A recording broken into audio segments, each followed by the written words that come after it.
Hey guys, you know, I get a lot of questions too about what do you do in the summertime? It is hot. It's late in the afternoon, probably around 90 degrees here in Northwest Georgia, and no sign of rain. But what do you do? What do you do as a Christmas tree farmer when it's hot and dry? And well, let's dive off into that a second.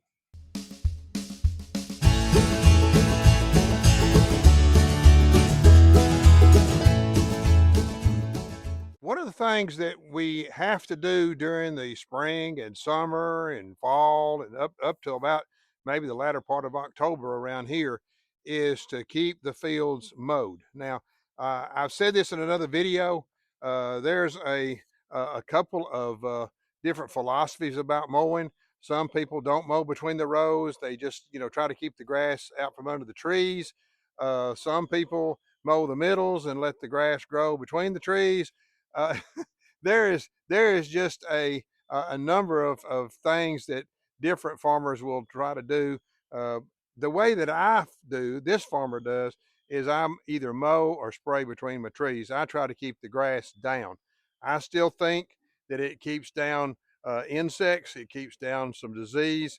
That's just my thoughts. But that's what we do. One of the things that it will do is when people drive by and they look at your farm, they will comment on how neat and clean that it looks. So I'm all about that. But we're going to climb on our mower and we'll talk to you in a second. I know y'all probably seen me on the mower before, and you're likely to see me a couple of more times if you watch these videos very often. We find ourselves on this mower a lot.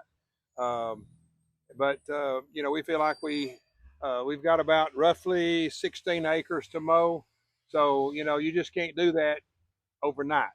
So anyway, just to give you a little bit of refresher, we try to mow between our rows. Sometimes we mow double ways. There's one way east west and another way north and south to keep the grass down between the rows and between the trees. So sometimes we spray a generic Roundup, glyphosate, but down the row to get it to where we only have to mow actually one way, and that does cut some time out. But we don't do that all over the farm. We just don't have the time to get it all done in the time that it needs. But anyway, uh, we're going to talk some more about mowing. This is the zero turn that I use. It's a commercial mower. I suggest that if you're going to have more than say a couple of acres, maybe 3 acres of trees to mow, I would probably go ahead and bite the bullet if you're going to have to get a mower and get a commercial mower. There, probably now this is 2024, or excuse me, 2024. Um, I would say they're probably $10,000 or so. So you don't have to jump into it right now, but it is something to consider. And used mowers are good since you're going to be on some rough terrain. But anyway, let's get out in the field and see what we can do. Okay, I thought I'd step off the mower just for a second and give you a little idea as to what we're doing here. And like I said, some of this we have reviewed in another video, so we're not going to spend a whole lot of time with it. Um, but as you can see, these trees right here were planted this year. They were planted in the early spring, and what we have done is it's on a hillside. I don't know if you can catch this or not. It looks like there's the barn and the greenhouse up here, but we're mowing north and south, and we're also going to mow east and west in this field right here. Here's the reason why that I'm going to mow both ways here is because being that it's on a hillside or a slope, and I'm just like I told you before, I sort of made a joke out of it. I know just enough chemistry to be dangerous, but I know that I can't grow the number of trees that I grow and be totally organic. But I can tell you that I don't like spraying on the hillside. Of course, I've got my sprayer on the back of a four wheeler, and that does uh, propose or it does bring up added safety because you're sort of going to be on a slope, but also I don't want a good rain or something to come and wash any kind of chemical, or even the semblance of a chemical down down the hill, to possibly damage something down at the very. I want that chemical to stay right there in that soil, right there where it's at.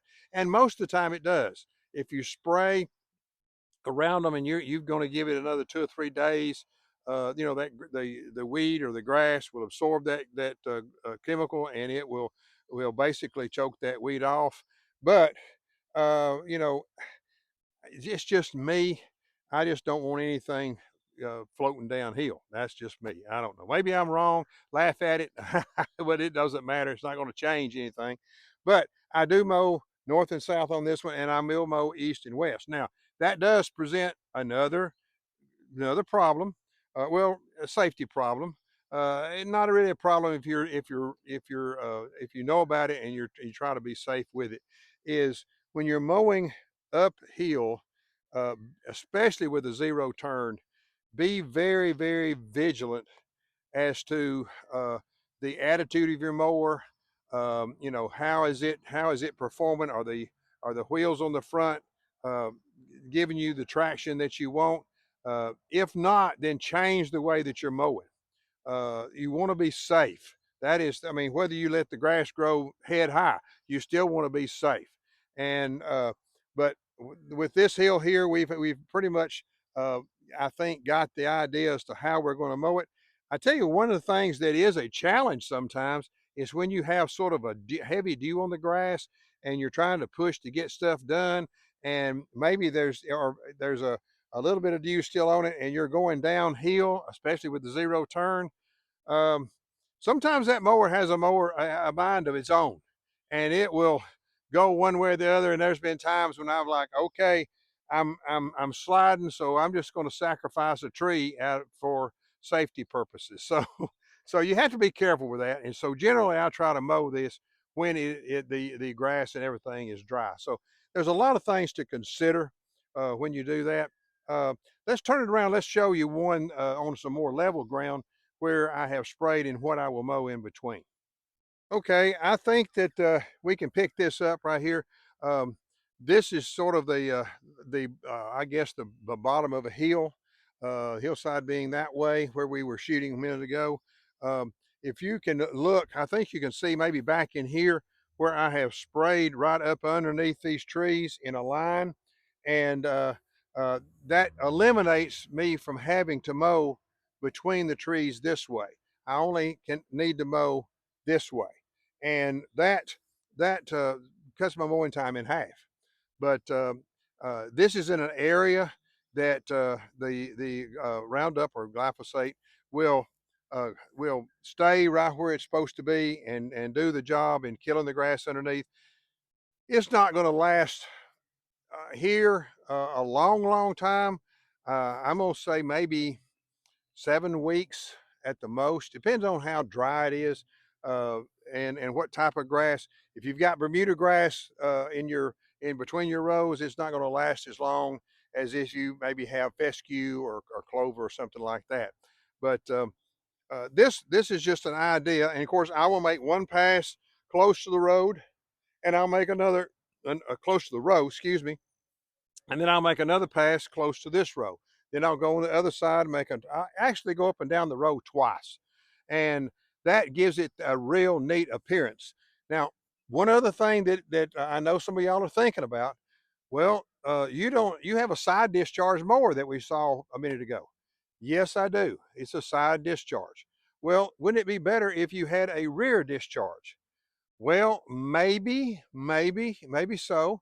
But um, you know, what's the advantages and disadvantages? Here we go. This is in my mind. This is what I think about. Number one, the disadvantage of a side discharge. If you were to wait an extra week to mow, or you've got heavy grass or whatever, yes, you are going to throw some grass clippings at the base of this tree. Now, if you wait long enough to mow, you're going to throw a lot of grass clippings against this tree.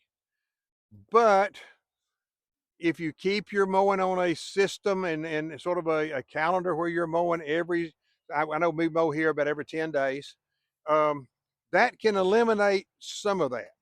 You're still going to get some, especially on your smaller trees. You know, it doesn't take much to cover up the base of a small tree, even if you're only mowing, say, grass that's about 4 inches high down to say 2.5, 3 inches high. I understand that. That's something to consider. Another thing to consider is the cost. The cost of the rear discharge mower, and from what research that I have done, which is somewhat limited, is that discharge rear discharge mower is going to cost more, and that's just the nature of the beast. And what you're going to do is you're going to throw it right back into the center of the row. You're not going to throw it against the trees.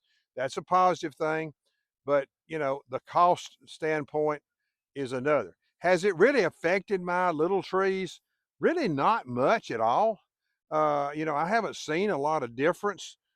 Yes, there's a little bit of trash as far as grass clippings and stuff under some small trees for a time.